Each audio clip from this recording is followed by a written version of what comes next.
Good morning बच्चों।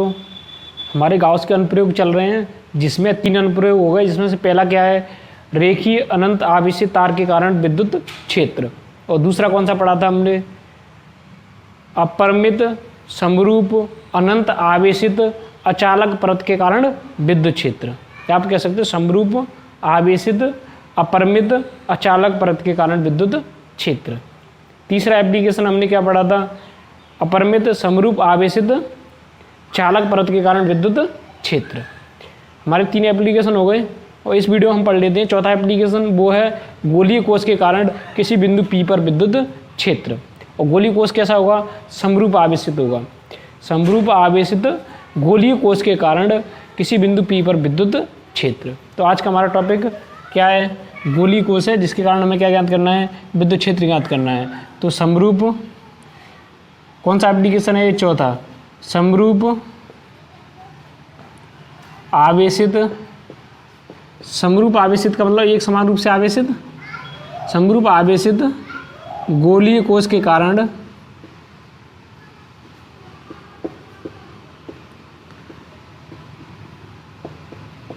विद्युत क्षेत्र, विद्युत क्षेत्र। माना कि हमारे पास क्या है, एक समरूप आवेशित है और एक गोलीय कोष है। गोलीय कोष का मतलब ये हो गया कि एक खोखला गोला, जैसे हमारे पास कोई चालक गोला है, अंदर से वो क्या है, खोखला। आप ये कह सकते हो कि उसमें अगर वृत्तों के रूप में दिखाया तो सकेंद्रीय वृत्त टाइप में होगा, वो सकेंद्रीय गोलों के टाइप में। वृत्त तो 2D की ज्यामिति है और गोला 3D की है, त्रिविम की है। तो गोला एक तो छोटा गोला अंदर, एक ऊपर, मतलब सकेंद्रीय 2 गोले होंगे, तो गोलीय कोष हो गया। आप ये बोलो खोखला गोला, गोलीय कोष क्या है, खोखला गोला है। अब उसके कारण हमें किसी बिंदु P पर क्या ज्ञात करना है, विद्युत क्षेत्र ज्ञात करना है, और किसकी सहायता से ज्ञात करना है, गाउस नियम की सहायता से। अर्थात हमें गाउस नियम दिया हुआ है और ई वेक्टर हमें ज्ञात करना है, ये तो ज्ञात करना है। तो यहाँ एक गोलीय कोष बना लो, उसको क्या कर दो, समरूप आवेशित कर दो। गोलीय कोष बना करके उसको क्या कर दो, समरूप आवेशित। ये हमारे पास क्या है, एक गोलीय कोष है और ये कैसा है, समरूप आवेशित है। तो इसको जैसे माना कि इसको धनावेश दे दो,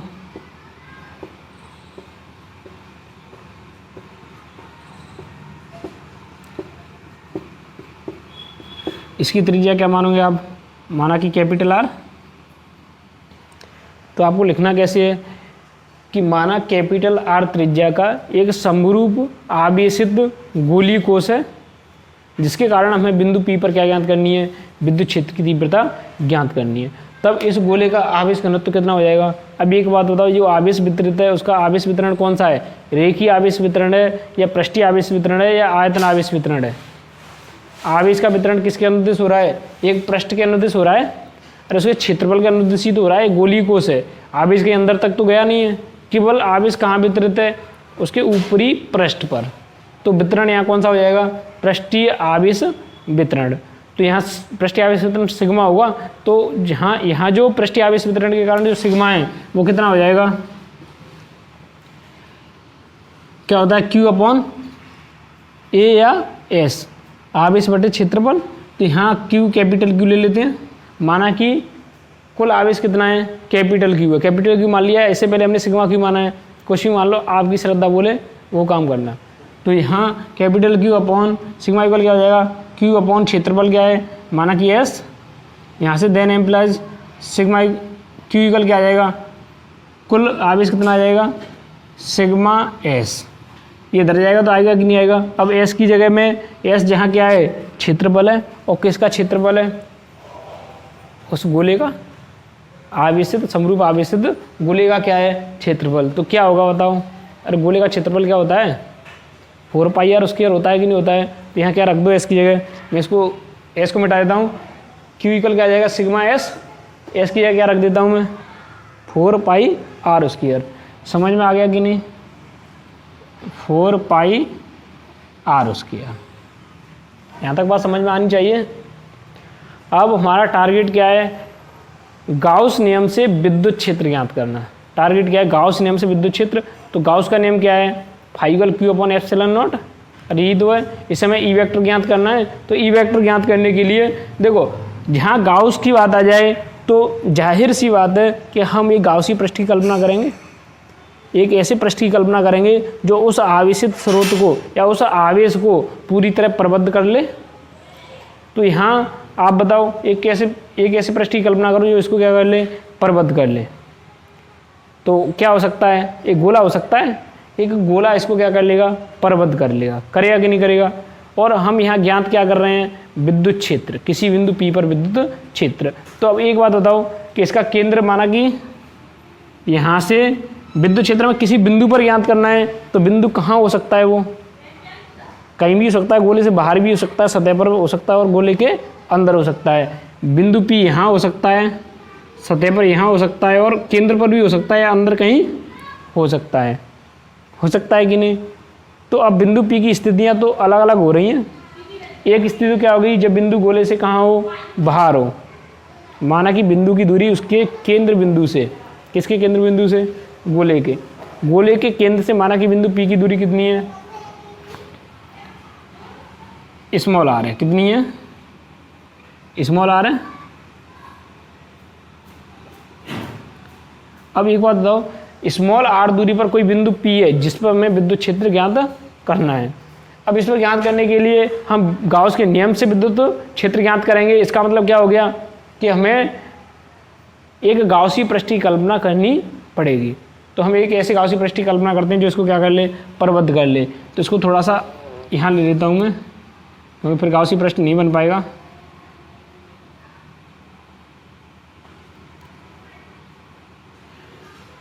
ये क्या है, कोई बिंदु P है जिस पर हमें क्या ज्ञात करना है, तो यहाँ एक गाउसी पृष्ठ की कल्पना कर लो। और कैसा करेंगे, गोलाकार। हमने एक गोलाकार गाउसी पृष्ठ की क्या कर ली, कल्पना कर ली, जिसको क्या कर लेगा, प्रबद्ध कर लेगा। बात समझ में आ गई कि नहीं। तो यहाँ बिंदु P है जिस पर हमें विद्युत क्षेत्र ज्ञात करना है, उसकी तीन स्थितियाँ संभव है। एक तो बिंदु P गोले से बाहर हो, या गोले की सतह पर हो, या गोले के अंदर हो। तीन स्थितियाँ होंगी, जिसमें सबसे पहले हम देख लेते हैं स्थिति फर्स्ट को। देखो स्थिति फर्स्ट, केस फर्स्ट में स्थिति क्या होगी, small r is greater than capital R। Small r का मान अधिक है किससे, कैपिटल R से। इसका मतलब क्या हो गया, बिंदु P कहाँ है, गोले के बाहर। अर्थात हम क्या कह सकते हैं, अर्थात small r is greater than capital R, बिंदु P कहाँ है, गोले के बाहर। अर्थात बिंदु P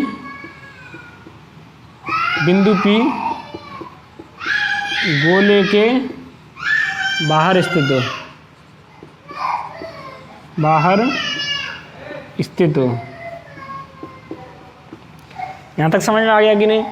अब देखो बिंदु P गोले के बाहर है, तब गाउस के नियम से, गाउस का नियम क्या है, अरे फाई इक्वल क्या होता है, surface integral E vector dot ds vector equal क्या हो जाएगा, q upon epsilon not.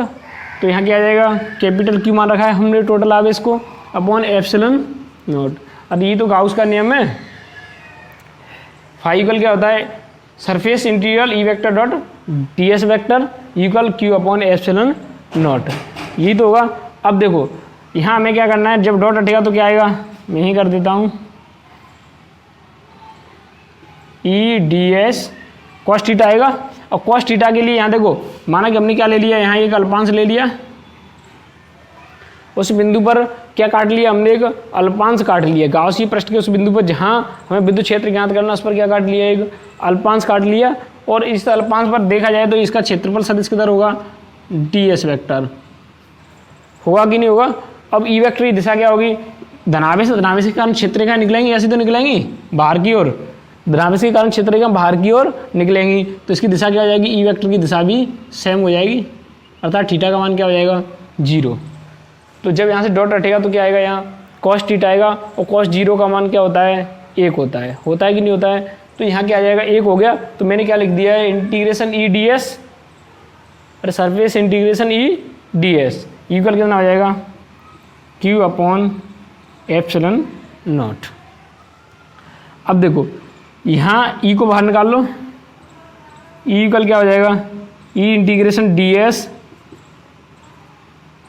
Q upon epsilon not, होगा कि नहीं होगा। अब देखो यहाँ एस किसका क्षेत्रफल था, इस गोले का, यहाँ एस किसका क्षेत्रफल था, उस गोले का था, और यहाँ ये एस किसका क्षेत्रफल है, डी एस वेक्टर इंटीग्रेशन हम कर रहे हैं, ये हमने इसका अल्पांश दिया है गाउसी पृष्ठ का।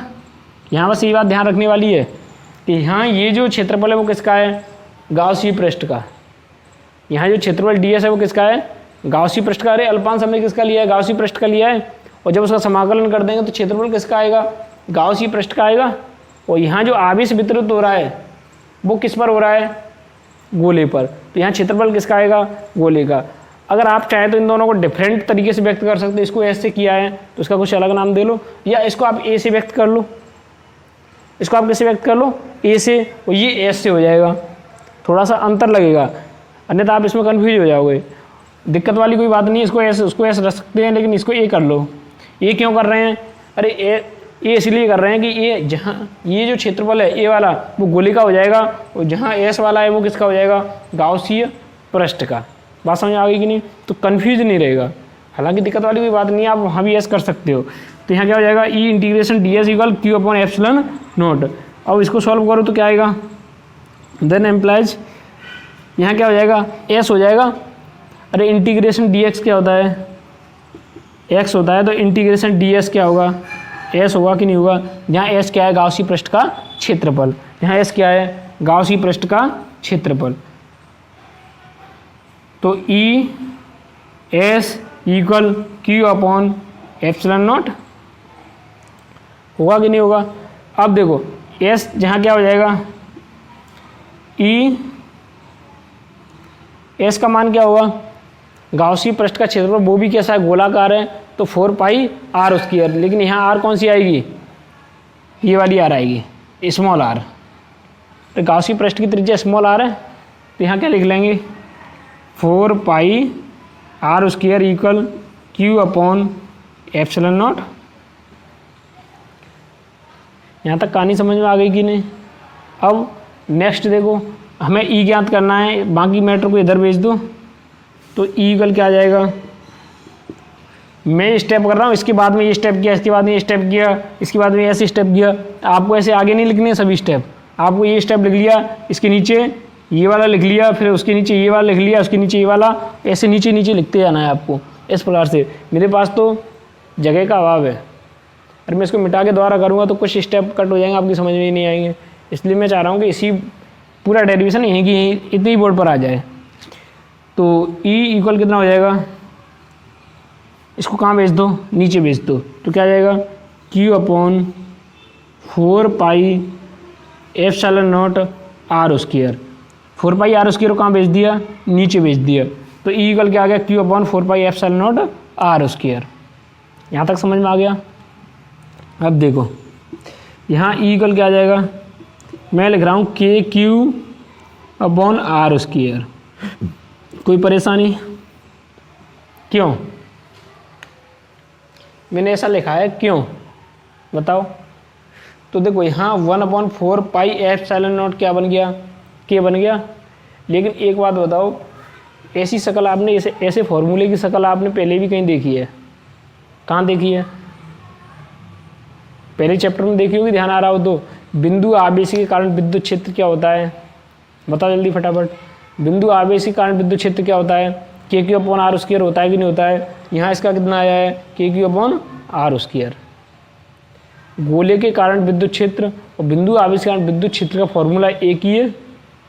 अतः हम क्या कह सकते हैं, गोलीय कोश एक बिंदु आवेश की भांति व्यवहार करता है। गोलीय कोश एक किसकी भांति व्यवहार करता है, बिंदु आवेश की भांति व्यवहार करता है। अतः आप इससे क्या सिद्ध कर रहे हो, लिख देना आप कि गोलीय कोश बिंदु आवेश की भांति व्यवहार करता है। और गोलीय कोश कैसा हो, समरूप आवेशित गोलीय कोश बिंदु आवेश की भांति व्यवहार करता है। ये आप कैसे सिद्ध कर रहे हो, फॉर्मूले से, क्योंकि बिंदु आवेश के कारण किसी बिंदु पर विद्युत क्षेत्र क्या होता है, K Q upon are square. गोलीय कोश के कारण क्या आया है, K Q upon are square. तो हम कह सकते हैं कि ये क्या है, एक प्रकार से बिंदु आवेश है। अब नेक्स्ट बात करें, यदि आप क्यू का मान रखना चाहें तो आप ज्ञात कर चुके हो ना पहले, आप इसको आगे भी बढ़ा सकते हो, यहाँ भी छोड़ दो, कोई दिक्कत वाली बात नहीं है, आगे बढ़ा दो तो अच्छी बात है। तो क्यू इक्वल क्या हो जाएगा, इसी का के का मान रख लेता हूँ यहाँ, तो क्यू का मान क्या हो जाएगा सिग्मा 4 पाई आर स्क्वायर, और के का मान रख रहा हूँ मैं 1/4 पाई एप्सिलॉन नॉट, तो 4 pi epsilon naught R square. अब काट मार मचा दो, क्या आ जाएगा, तेरे एम्प्लाइज ई वेक्ट्रिकल क्या हो जाएगा, देखो 4 पाई से 4 पाई गया, बचा क्या sigma R square upon epsilon naught small R square.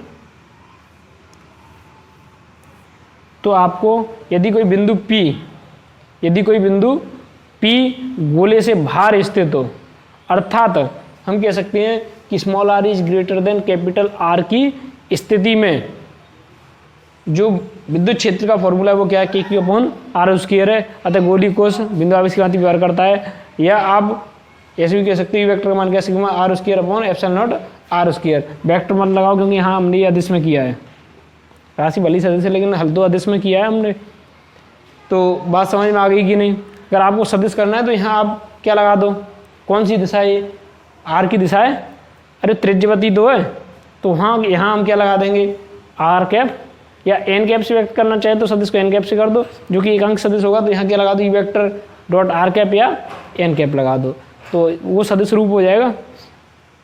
अब देखो तो बात समझ में आ गई कि नहीं यहाँ, तो आपको ये भी फॉर्मूला याद करना है और ये भी याद करना है। अब बात कर लेते हैं सेकंड स्थिति की। देखो सेकंड स्थिति क्या है, केस सेकंड में क्या होगा, देखो कि small R is greater than capital R, तो फर्स्ट स्थिति हो गई, और सेकंड के लिए इन दोनों को बराबर कर दो। बराबर करेंगे तो बिंदु कहाँ जाएगा, इसके ऊपर आ जाएगा, बिंदु कहाँ जाएगा समरूप आपेक्षित गोले के ऊपर आ जाएगा, माना कि बिंदु P कहाँ आ गया, यहाँ ऐसे आ गया, अब दिख नहीं रहा है आपको, ऊपर लिख देता हूँ, आप इसी में समझ लो, बिंदु P कहाँ आ गया इसकी सतह पर, जब इसकी सतह पर आ गया तो ये स्मॉल आर दूरी हो गई, ये क्या हो गई कैपिटल आर तो त्रिज्या है ही उसकी, तो ये दोनों कैसे हो गए बराबर। अब आप होगे सर यहाँ गाउसी पृष्ठ की कल्पना क्यों नहीं किया आपने, अरे कल्पना की तो है, बिंदु कहाँ गया P इसकी सतह पर आ गया, उसी सतह के ऊपर ही क्या कर लिया हमने गाउसी पृष्ठ की कल्पना कर ली, गाउसी पृष्ठ उस पर जस्ट ऊपर ही ओवरलैपिंग हो रही है उसकी, तो आप यहाँ उसकी क्या कर लो गाउसी पृष्ठ की कल्पना कर लो। तो ये चित्र बनाना भी जरूरी नहीं है, इसी में से काम चल जाएगा। बिंदु P कहाँ गया उसकी सतह पर, small R is greater than small R equal capital R होने पर बिंदु P कहाँ है, उस समरूप आवेशित गोले की सतह पर। तो सेकंड स्थिति क्या हो जाएगी, small R equal capital R, अर्थात इसका मतलब क्या हो गया, अर्थात बिंदु P कहाँ स्थित हो, गोलीय कोश की सतह पर स्थित हो, गोलीय कोश की सतह पर स्थित हो, तब कंडीशन क्या होगी, इस फॉर्मूले की बात करें तो यहाँ क्या हो जाएगा, E equal K Q upon capital R square होगा कि नहीं होगा, क्योंकि small R equal capital R, small R की क्या रख दिया हमने कैपिटल आर रख दी, तो ये क्या होगा के अपॉन कैपिटल आर स्क्वायर, या आप क्या कह सकते हो यहाँ रख लो E equal sigma capital R square upon small R की जगह हमने क्या रखा है कैपिटल आर रखिए, तो epsilon not capital R square equal क्या आ जाएगा सिग्मा अपॉन एप्सिलॉन नॉट। यहाँ भी कारण क्या है, चूंकि small R equal capital R. तो यहाँ तक बात समझ में आ गई कि नहीं। अगर गोले की सतह पर बात करें, किस पर बात करें, गोले की सतह पर, इसको थोड़ा सा ऊपर लिख देता हूँ, सिग्मा अपॉन एप्सिलॉन नॉट। यदि हम बात करें किसकी, गोले की सतह की, तो के क्यू अपॉन कैपिटल आर उसके आ जाएगा फॉर्मूला, और यहाँ क्या आ जाएगा सिग्मा अपॉन एप्सिलॉन नॉट। ये एक फॉर्मूला पहले भी आया था, कहाँ आया था, चालक परत के कारण विद्युत क्षेत्र, ध्यान आ रहा है क्या, चालक परत के कारण विद्युत क्षेत्र क्या आया था, सिग्मा अपॉन एप्सिलॉन नॉट।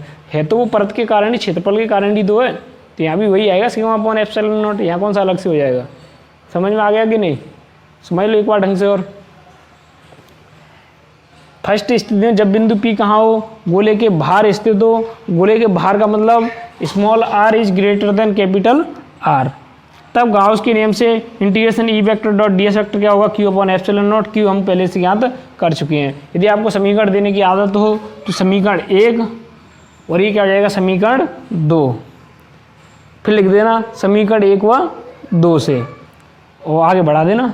ये जो मैंने आगे आगे लिखे हैं ये सभी स्टेप आपको नीचे लिखनी है, एक के बाद ऐसे नीचे, लेकिन डेरिवेशन लंबा हो जाएगा। यहाँ आपको बहुत शॉर्ट लग रहा है, ये थोड़ा सा इसमें एक पेज भर जाएगा। तो यहाँ तक बात समझ में आ गई कि नहीं। अब इसका स्क्रीनशॉट ले लो, फिर बात कर लेंगे हम केस थर्ड की, जल्दी करो। अब केस थर्ड क्या होगा,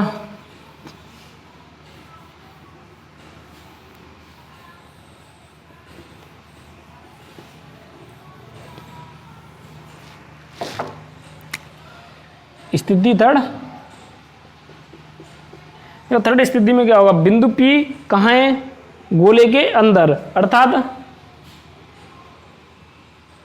माना कि ये क्या है, गोली कोश है और कैसा है, समरूप आवेशित है, और बिंदु P कहाँ पहुँच गया, अब गोले के अंदर, गोले मतलब गोली कोश के अंदर, कैपिटल R, बिंदु P माना कि यहाँ कहीं आ गया, तो इसकी दूरी कितनी होगी, स्मॉल r। अब मैंने कहा है कि गाउसी पृष्ठ की कल्पना करते हैं, तो यहाँ गाउसी पृष्ठ की कल्पना कहाँ होगी, गोले के अंदर, जो गोली कोश है उसके अंदर। जैसे हम क्या करेंगे, एक गाउसी पृष्ठ की कल्पना। अब एक बात बताओ, गाउसी पृष्ठ के अंदर कोई आवेश आ रहा है क्या, गाउसी पृष्ठ के अंदर कोई आवेश आ रहा है क्या, या आवेश ही नहीं आएगा तो विद्युत फ्लक्स कहाँ से गुजरेगा। मैंने आपको कहा था कि आवेश पृष्ठ के अंदर प्रबद्ध होना चाहिए, गाउस के नियम में यही तो कहा था। यहाँ कोई आवेश अंदर प्रबद्ध है क्या, नहीं है, तो आवेश तो बाहर है, तो जब प्रबद्ध नहीं है तो गाउस का नियम काम नहीं करेगा, तो फ्लक्स का मान क्या हो जाएगा, शून्य। तो गाउसी पृष्ठ से यहाँ निर्गत या प्रवेशित फ्लक्स या मैं संबद्ध फ्लक्स की बात करूँगा तो वो क्या होगा, शून्य होगा, होगा कि नहीं होगा।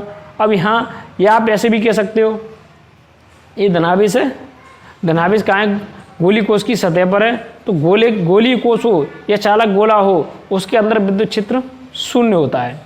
ये किसने सिद्ध करके दिखाया था, फेराडे साहब ने।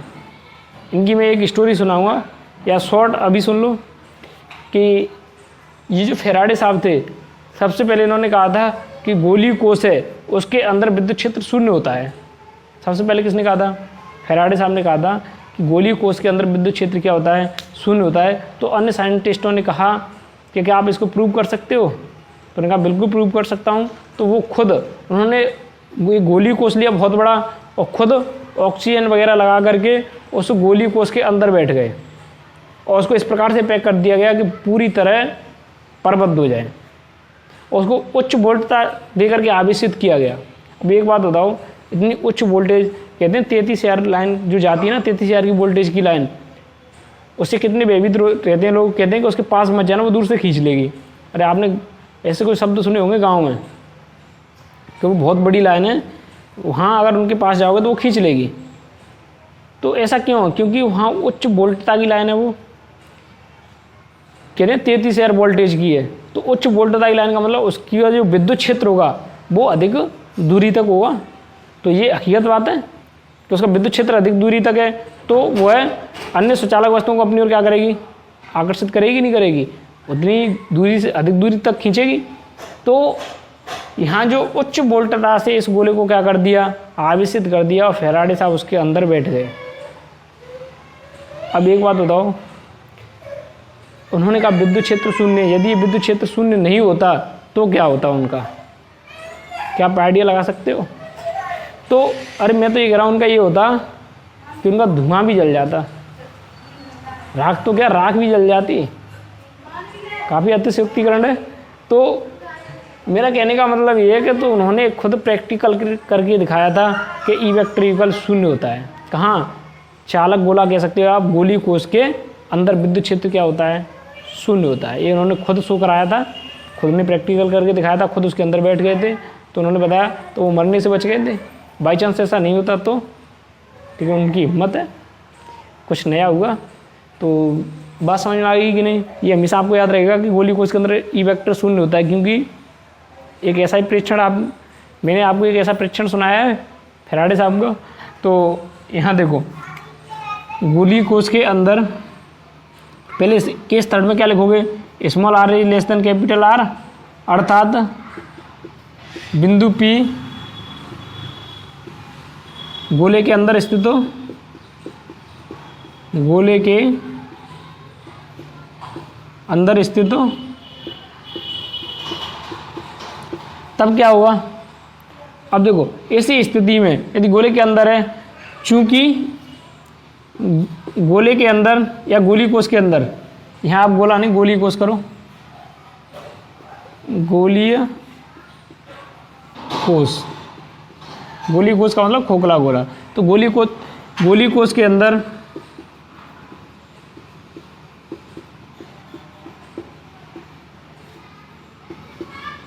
ई वेक्टर इक्वल 0, ये किसने सिद्ध कर दिया था, होता है फैराडे साहब ने। अब यहाँ हमारा गोली कोष के कारण विद्युत क्षेत्र का डेरिवेशन कंप्लीट होता है। अब इसके बाद में नेक्स्ट बात करेंगे हम, इसके ग्राफों की बात कर लेते हैं कि तो ग्राफ कैसे बनाएंगे तीनों स्थिति में, जब बिंदु पी गोले के बाहर हो, सतह पर हो और अंदर हो, तब विद्युत क्षेत्र तथा दूरी के मध्य ग्राफ।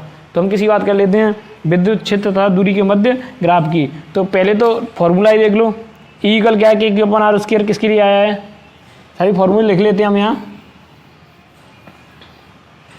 ई equal K Q upon small R square, ये तो किसके लिए है, जब बिंदु पी गोले के बाहर हो। कंडीशन क्या है, small R is greater than capital are.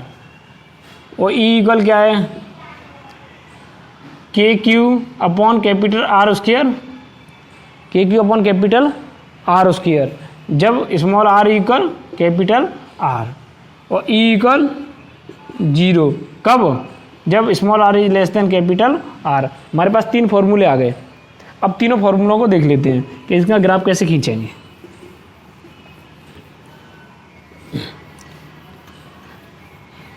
हम ग्राफ किसके मध्य खींच रहे हैं, हम ग्राफ किसकी मध्य खींच रहे हैं, ई वेक्टर और आर के मध्य। हम विद्युत क्षेत्र और दूरी के मध्य क्या खींच रहे हैं, ग्राफ। इसका मतलब क्या है, दूरी के साथ विद्युत क्षेत्र में किस प्रकार परिवर्तन होता है, हमें ये चेक करना है ग्राफ की सहायता से। तो देखो कैसे खींचेंगे कि यहाँ आप देखो, सबसे पहली कंडीशन ई का मान 0 है, और ई का मान क्या है 0, जब R small R is less than capital R, इसका मतलब 0 है। ई का मान क्या है 0, आर का मान बढ़ता जा रहा है, बढ़ता जा रहा है, बढ़ता जा रहा है, ई का मान क्या है 0। हम यहाँ आ गए, माना कि ये स्थिति आ गई, ये आर का मान बढ़ता है, स्मॉल आर का मान बढ़ रहा है, स्मॉल आर का मान बढ़ता जा रहा है, बढ़ता जा रहा है। आप चित्र और बना लो यहाँ ढंग से।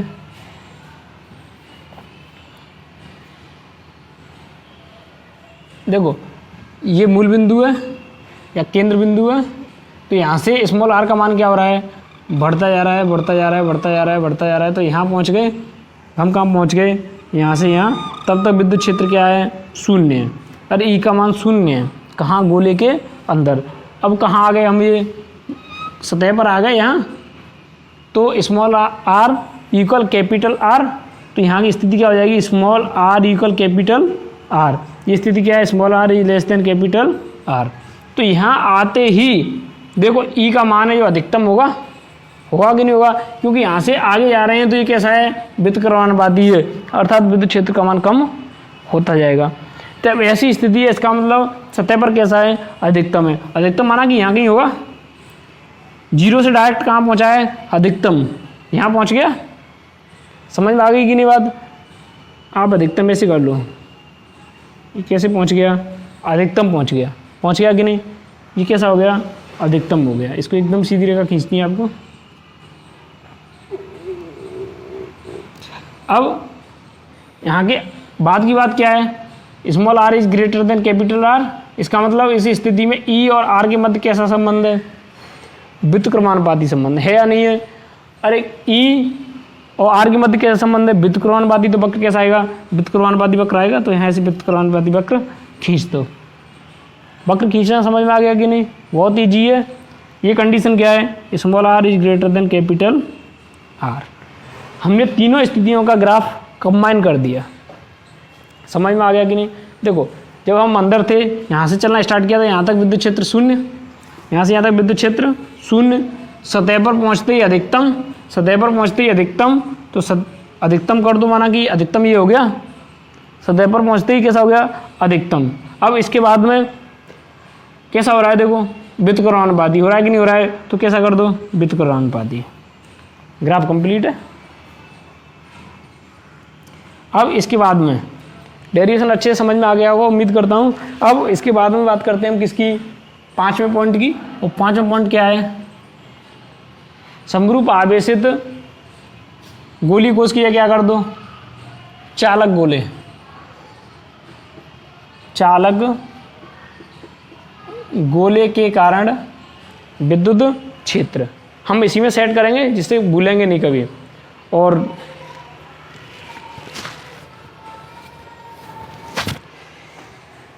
ये हमें लॉन्ग टाइम तक याद रहेंगे। यहाँ देखो अब कि समरूप आवेशित चालक गोले के कारण विद्युत क्षेत्र, गोला कैसा है, चालक है, और कैसा है, समरूप आवेशित है। तो चालक गोले के कारण विद्युत क्षेत्र यहाँ तक करेंगे, इसका मतलब, और ये कैसा है, ठोस है। गोले की बात कर रहा हूँ तो हम इसको यहाँ ठोस लेंगे, क्योंकि खोखला होगा तो क्या हो जाएगा, गोली कोष हो जाएगा, जिसको हम पहले पढ़ चुके हैं। तो आप लिखना चाहते हैं, लिख सकते हैं ठोस चालक गोले के कारण विद्युत क्षेत्र। ठोस, वैसे गोला कहते ही वो उसको ठोस मानना पड़ेगा, तो ठोस चालक गोले के कारण विद्युत क्षेत्र। अब देखो इस कंसेप्ट को समझो ढंग से। हमने किसी गोले को क्या दिया, आवेश दिया, किसी गोले को क्या दिया, आवेश। और ये गोला कैसा है, ठोस है और चालक है, समरूप आवेशित है। तो हम इसको क्या कर रहे हैं, पहले आवेशित कर रहे हैं। हमने इस गोले को क्या दिया, आवेश दिया, और इस आवेश हमें देते ही आवेश कहाँ जाएगा, इसके अंदर जाएगा, जाएगा कि नहीं जाएगा, आवेश कहाँ जाएगा, इसके अंदर। अब अंदर तो चला गया, चलो ठीक है, लेकिन ये गोला कैसा है, चालक गोला है, और चालक गोले में आवेश क्या करता है, गति कर सकता है, और गति करेगा तो अब एक बात बताओ कि धनावेश, ये धनावेश प्रत्येक कैसा है, धनावेश, धनावेश धनावेश को क्या करता है, प्रतिकर्षित करता है कि नहीं करता है।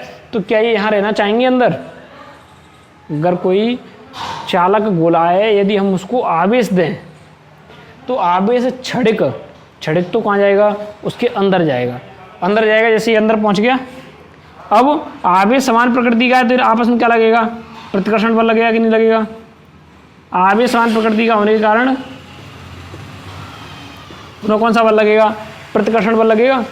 और प्रतिकर्षण बल लगेगा तो ये कहाँ, आवेश कहाँ आएगा, सतह पर आएगा। या मैं कह सकता हूँ प्रतिकर्षण बल के कारण आवेश अधिकतम दूरी पर रहना चाहेगा। अरे एक बात बताओ, यहाँ इनमें युद्ध हुआ, अरे यहाँ ग्रह कलेश हो रहे हैं, तो यहाँ क्या ये रहना चाहेंगे, आपस में परस्पर दूर रहना चाहेंगे कि नहीं रहना चाहेंगे। तो यहाँ आवेश की प्रकृति कैसी है, समान है। वो क्षणिक, तो जैसे हमने किसी गोले को आवेश दे दिया, क्षणिक उसके केंद्र तक गया, क्षणिक की बात कर रहा हूँ, बहुत अत्यल्प समय के लिए गया। क्यों, क्योंकि हमने उसको बाह्य कार्य किया, बाह्य कार्य द्वारा उसको क्या दिया, आवेश दिया, इसलिए उस क्षणिक उसके केंद्र तक चला गया। लेकिन आवेश समान प्रकृति का होने के कारण उनके मध्य प्रतिकर्षण बल कार्य करता है, और जब प्रतिकर्षण बल कार्य करता है तो आवेश परस्पर कहाँ रहना चाहेंगे, ये परस्पर अधिकतम दूरी पर रहना चाहते हैं। और वह अधिकतम दूरी उनको कहाँ मिलती है। अब एक बात बताओ, अधिकतम दूरी पर रहना चाहेंगे तो कहाँ मिलेगी उनको, वह सतह पर मिलेगी कि नहीं मिलेगी। अरे ये तो ये चाह रहे हैं सतह को भी छोड़ के भाग जाएं, चाह रहे हैं कि नहीं चाह रहे हैं। तो समान प्रकृति का आवेश आपस में प्रतिकर्षित हो रहे हैं, और आपस में प्रतिकर्षित हो रहे हैं, तो ये क्या चाह रहे हैं कि हम इस सतह को भी छोड़ के भाग जाएं। लेकिन फिर भी थोड़ी बहुत कानून तो होता है। अरे कानून, तो ये कानून के तहत यहाँ कानून ये है कि इसकी धारता होती है, किसी धातु की क्या होती है, धारता, और धारता से इसमें एक निश्चित मात्रा में आवेश हम इस पर इसको दे सकते हैं। एक निश्चित मात्रा में आवेश इसकी सतह पर रहेगा और इसको और आवेशित करें, आवेशित करते हैं तो ये थोड़ी है कि यथा समुद्र जो आवेश को ग्रहण करता है, ऐसा नहीं है। एक निश्चित मात्रा के बाद आवेश का क्षरण वायुमंडल में होने लगता है। हम ये कह सकते हैं कि निश्चित मात्रा में आवेश ग्रहण करता है। जो इस टॉपिक को हम धारता वाले टॉपिक को चौथे अध्याय में पढ़ेंगे। तो यहाँ आवेश अब हमें लिखना कैसे, देखो कि जब किसी ठोस चालक गोले को आवेशित किया जाता है तो आवेश क्षणिक उसके केंद्र तक जाता है। क्षणिक शब्द लगाना है, अन्यथा मामला गड़बड़ हो जाएगा। क्षणिक आवेश उसके केंद्र तक जाता है, लेकिन आवेश समान प्रकृति का होने के कारण उनके मध्य प्रतिकर्षण बल कार्य करता है, जिससे आवेश परस्पर अधिकतम दूरी पर रहना चाहते हैं। वह अधिकतम दूरी उनको कहाँ मिलेगी, सतह पर। अतः आवेश कहाँ जाता है, उस गोले की सतह पर। जब आवेश गोले की सतह पर आ गया, आवेश कहाँ गया, गोले की सतह पर। आवेश कहाँ गया, गोले की सतह पर। तो आवेश कहाँ जाता है, गोले की सतह पर, जिससे ठोस चालक गोला किसकी भांति व्यवहार करेगा, गोलीय कोष की भांति। अभी हमने गोली कोष पढ़ा इससे पहले, सेम गोली कोष बन गया कि नहीं बन गया। अब हमें किसी बिंदु P पर विद्युत क्षेत्र ज्ञात करना है, तो बिंदु P की 3 स्थितियाँ संभव है। बिंदु P गोले के बाहर स्थित हो, सतह पर स्थित हो और कहाँ हो, अंदर स्थित हो। ये 3 स्थितियाँ संभव है, तीनों के लिए हमें डेरिवेशन करना है। अब यहाँ ये चालक गोला किसकी भांति व्यवहार करने लग गया, गोली कोष की भांति। अतः हम इसका विद्युत क्षेत्र ज्ञात करेंगे, विद्युत क्षेत्र का डेरिवेशन करेंगे, उसकी विद्युत क्षेत्र का परिकलन करेंगे। वो किसकी भांति करेंगे, गोलीय कोष की भांति। किसकी भांति करेंगे, गोलीय कोष की भांति। इसका मतलब क्या हो गया, हम जो डेरिवेशन यदि आपके एग्जाम में पूछा जाता है कि चालक गोले के कारण विद्युत क्षेत्र ज्ञात कीजिए गाउस नियम की सहायता से, तो आपको क्या करना है, गोलीय कोष वाला करना है। लेकिन उससे पहले 4 लाइन कहनी है, जो मैं इससे पहले कह चुका हूँ। अभी मैंने कहा है, जब किसी चालक गोले को आवेशित किया जाता है तो आवेश क्षणिक उसके केंद्र तक जाता है, लेकिन आवेश समान प्रकृति का होने के कारण उनके मध्य प्रतिकर्षण बल कार्य करता है, जिससे वह अधिकतम दूरी पर रहना चाहता है। वह अधिकतम दूरी उनको सतह पर मिलती है। अतः आवेश कहाँ जाता है, उसकी सतह पर आ जाता है। जब आवेश सतह पर आ गया तो चालक गोला भी एक गोलीय कोष की भांति व्यवहार करता है, और जब गोलीय कोष की भांति व्यवहार करेगा तो उसकी विद्युत क्षेत्र की तीव्रता का परिकलन करेंगे हम, या विद्युत क्षेत्रीय तीव्रता परिकलन मीन्स डेरिवेशन होता है, डेरिवेशन को हिंदी परिकलन कहते हैं। विद्युत क्षेत्रीय तीव्रता का परिकलन किसकी भांति होता है, गोलीय कोष की भांति होता है, जो कि आप कर चुके हो। ऐसा लिखने के बाद तुरंत कौन सा डेरिवेशन छापना है आपको, गोलीय कोष वाला। तो इससे 2 काम हो रहे हैं, एक तो गोलीय कोष भी कंप्लीट हो रहा है, एक चालक गोले के लिए 2-4 लाइन याद कर लो चालक गोले के सम्मान में। बात समझ में आ गई कि नहीं। तो यहाँ हमें चालक गोले, यदि चालक गोला एग्जाम में आता है तो सेम यही डेरिवेशन करना है, यही ग्राफ छापना है, बस उसके ऊपर 4 लाइन लिखनी है। तो आपके गाउस नियम के कितने अनुप्रयोग हो गए, 5 हो गए। नेक्स्ट जो 6वां है उसकी हम कल बात कर लेते हैं। वो इस वीडियो को यहीं समाप्त करते हैं।